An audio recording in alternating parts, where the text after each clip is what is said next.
What's up, Starter Do Crew? It's yours truly, Snore That Dude. Right now, better get into that. OTF Boona, who a Durk affiliate duct type of man, killed him and dumped him out of church. Now, why did he go do that? Probably because he broke. That sounds like some broke activity. Trying to be funny. Niggas do crazy shit when they broke. Niggas do crazy shit when they broke. Let's go and get into it, chat. Everybody, welcome back to another episode of EOS. It's 1090 Jake, man. I'm rocking with y'all, and y'all rocking with me. And for this video, we're gonna be speaking on Lil Durk affiliate OTF Boona being charged with kidnapping a man, duct taping his hands, and then executing him with a firearm. There's an old saying: you can take a dog out the hood, but you can't take the hood out the dog. Chicago has bred some of the most ruthless killers, and generations of kids have grown up around vicious, senseless violence. So what happens when one of these kids moves out of Chicago?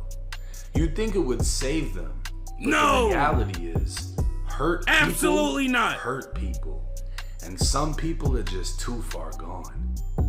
32-year-old Michael Golden would be more commonly known as OTF Boona, a close associate of Lil Durk. A black disciple, Boona was from Lamron, otherwise known as 300, and his reputation has him listed as one of them ones. Right. With arrests as early as 17 for a weapon, 8 Hey, when Durk shout you out like how he shouted out Boona, Boona, you one of them. 18 for armed robbery, and later for a machine gun. Boona was very much a product of his environment, but soon he'd start to exceed expectations. With Durk's rise to fame, he'd move OTF down south, making Atlanta home base. Boona was now out of the south side of Chicago, but apparently couldn't let go of his old ways. In March of 2021, Boona was accused of jumping out of an SRT Durango and opening fire on 4 people outside of a mall, resulting in a gunfight. 3 would end up shot, including a 6-year-old boy. He was definitely one of OTF Ooters. That's crazy. He was a wild one, huh? Yup. Boona would jump back in the SUV and flee the scene without realizing he dropped his phone. This piece of He's a stupid one too, huh? evidence would lead to his arrest. 19-year-old Jakava Harris was shot in the foot before firing back at Boona. 19-year-old Deshaun Powell was shot in the back, and 18-year-old Karanji Reese would be unharmed. These 3 were members of MCF/Glizzy Gang, MCF standing for Money Comes First. The one who shot back was known as Lil Man, a local rapper from Atlanta, and this shootout would set off a chain of events. 3 months after the mall shooting, Lil Durk's house in Atlanta was broken into by home invaders, and gunshots were exchanged. That's when India got the ootin' back. Shout out to India for that.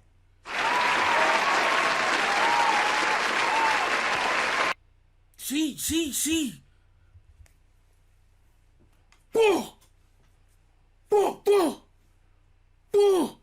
Up in there, for real. The very next month, 19-year-old Marcus Holland Jr. was killed. He was known as Mark, was a member of MCF Glizzy Gang, and is rumored to have been one of the shooters that broke into Durk's home. It's been said they targeted Durk after Man was shot by OTF Boona. This some new stuff. I ain't never heard this stuff yet. Hold up, chat. Hold up. MCF Glizzy Gang would damn near fall apart as Man would be sentenced to federal prison after a federal agent was shot during a car theft. Right. Just right. These niggas ain't got no chill, chat. Karanji Reese would later be arrested for a nightclub shooting in which he allegedly shot 6 people, killing 2. Durk's federal takedown, it would seem the city of Atlanta now felt like they could target OTF knowing the main source of income behind them was gone. Just months ago, OTF Duty Low would be robbed and shot in Atlanta, and an affiliate of Quando Rondo would post his chain and watch to Instagram. But Boona wasn't hiding behind Durk's money, and Durk's lyrics would highlight the type of savage Boona is, as Durk said in his song Monitoring Me. Boona a bug, he gon' get up with you. See, I pay him not to get rid of. Talking about the ones with the Twitter fingers. Boona had a reputation of violence, and on July 22nd, 2025, he'd remind everyone. My husband was driving, it was around 7 a.m. when leaving to work, and he actually saw the body and saw the officers, and he stopped and he was like, you know, should we be worried? What makes this mystery even more puzzling is what Abby Gonzalez and her neighbors say they didn't hear at around 6 o'clock Tuesday morning. No gunshots, no screams, no sounds of violence that would explain how a man in his 20s ended up dead with a gunshot wound. I have 2 little ones in the house, and we're always outside here in the church, so it makes us, like, you know, feel scared a little bit. Police arrived on scene locating a Hispanic man who'd been shot to death, but nobody reported gunfire. The next day, the man was identified as 28-year-old Oscar Alexis Cruz, a father of 1. He probably getting it in the land. Investigators would soon learn of the horrors Oscar went through leading up to his violent death. An arrest warrant would be signed for Boona on August 7th. It would allege Boona traveled to Lawrenceville, a city 40 minutes from downtown Atlanta. Between 1:30 in the morning and 3 a.m., police allege Boona broke into Oscar's home, bound his hands with duct tape, demanded money, searched through his home, and executed him by shooting him multiple times, then dumped his body 9 minutes away in a church parking lot. And I'm gonna tell you something. He probably heard Oscar had that work or the pounds. He probably heard Oscar was getting it in Atlanta. Whole time he should know that the safe house. I mean, the house and the stash house is 2 different houses. He should have known that. Boona would be charged with murder, aggravated assault, home invasion, kidnapping, armed robbery, and possession of a firearm by a convicted felon. Right.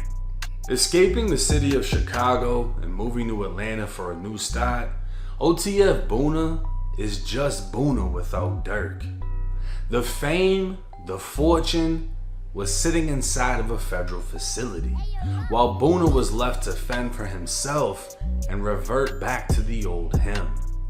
As the quote says, you can take a dog out the hood, but you can't take the hood out the dog. And now, Boona is facing fucking forever. And for bounding someone with duct tape before executing them, I wouldn't be surprised if he faces execution by the state of Georgia. Now, one of the most important things to take from this video, in my opinion, is Lil Durk is OTF. OTF is nothing without Lil Durk. I don't think anybody has really reached that level of success aside from a handful of people out of Chicago, right? You got G Herbo, you got Chief Keef. As far as like millionaires or even multi-millionaires, Lil Durk is up there. Yeah. And the guys he had around him were willing to do shit because that's what kept him in Durk's circle. Other than that, they didn't have anything. They didn't really add any value. They weren't dropping hit songs. And the music is how Durk is getting all of it. The only one that was dropping hit songs out of OTF was Vaughn. Let's go ahead and keep it hot, chat. Let's go ahead and keep it hot, chat. Was Vaughn. Everybody else, I don't know. This fucking money. Without Durk, these dudes ain't OTF, they're just them. The money, the fame, the fortune, it's gone. It's inside of a federal facility. It's Durk. Without him, there's nothing else. And the thing is, I'm gonna be blunt with it. When Durk got locked up, whoever else was claiming OTF in Atlanta, all that shit they was stirring up. You know, they said Vaughn went down there and killed somebody, this and that. Then they had the robbery case where someone else got popped. Like, they went down to Atlanta and got into some shit. Right. But the thing is, Durk had a shitload of money behind him, which meant so did OTF. And without Durk, these dudes out here doing whatever. We don't know what Boona was going through. He could have been trying to rob dude for weed, jewelry, whatever. We don't know the situation. Man, Oscar sounded like he had them keys on deck. I'm sure it wasn't just a random robbery, you know what I'm saying? Like, I highly doubt it. He was most likely looking for something, didn't find it, and everything was too far gone. Now he feels like he gotta kill him, and he did. I don't know how he got caught up. I don't know the details. There's a lot of details that haven't been released. All we can go off is the warrant, and this is what the warrant alleges.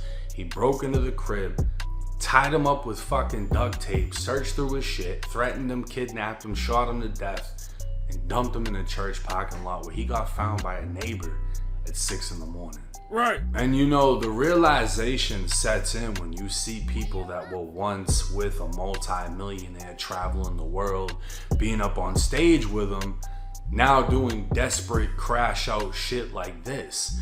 And the realization is gonna hit him even more now that he realizes he needs a legal team and he doesn't have that Drew Findling money. He doesn't have Young Thug's lawyers money, you know? He's just fucking Boona.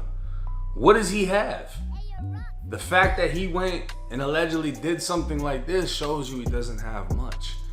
Otherwise, he wouldn't be risking it all. And that's honestly what I respect about Duty Low. He got robbed, he got shot, and he went and did an interview on Danza Project. Shout out to them. And he basically broke it down like, you know what? Some gangster shit went down, and I just gotta respect the game. That's it. He didn't go crash out about it, because he's still getting to a bag. He still has something going on. And he's staying out the way because clearly he watched his boy get taken down by the feds.